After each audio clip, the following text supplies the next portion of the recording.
لو عايز تعمل فيديو بالذكاء الاصطناعي لازم تتعلم تكتب برومبت صح.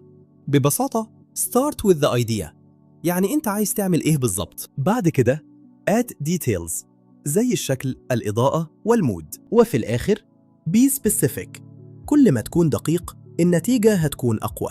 ودي الطريقة اللي بستخدمها عشان أعمل محتوى احترافي بسهولة. لو عايز تدخل مجال الذكاء الاصطناعي وتطلع نتائج احترافية لازم تفهم يعني ايه برومبت. برومبت ببساطة هو الكلام اللي بتكتبه لل AI عشان ينفذ فكرتك. First تبدأ ب idea، يعني بتحدد انت عايز تعمل ايه بالظبط. Second تضيفوا details زي الشكل، الألوان، الإضاءة والمشهد. Third تختار ستايل، هل عايزه واقعي، سينماتيك ولا كرتون. And finally result، كل ما تكون واضح ودقيق النتيجة هتكون أقوى بكتير. ودي أسرار أي AI كرييتر محترف. لو عايز تطلع نتائج احترافية من أي AI tool لازم تبقى فاهم تركيبة البرومبت. First subject، يعني أنت بتتكلم عن مين أو إيه. Second environment، المكان أو الخلفية اللي هتظهر فيها الصورة. Third lighting، الإضاءة مهمة جدا عشان الشكل يبقى سينماتيك. Fourth style، اختار ستايل واضح زي رياليستيك أو فيوتشرستيك. Fifth كاميرا أنجل، زاوية التصوير من قريب أو بعيد. And last quantity، زي 4K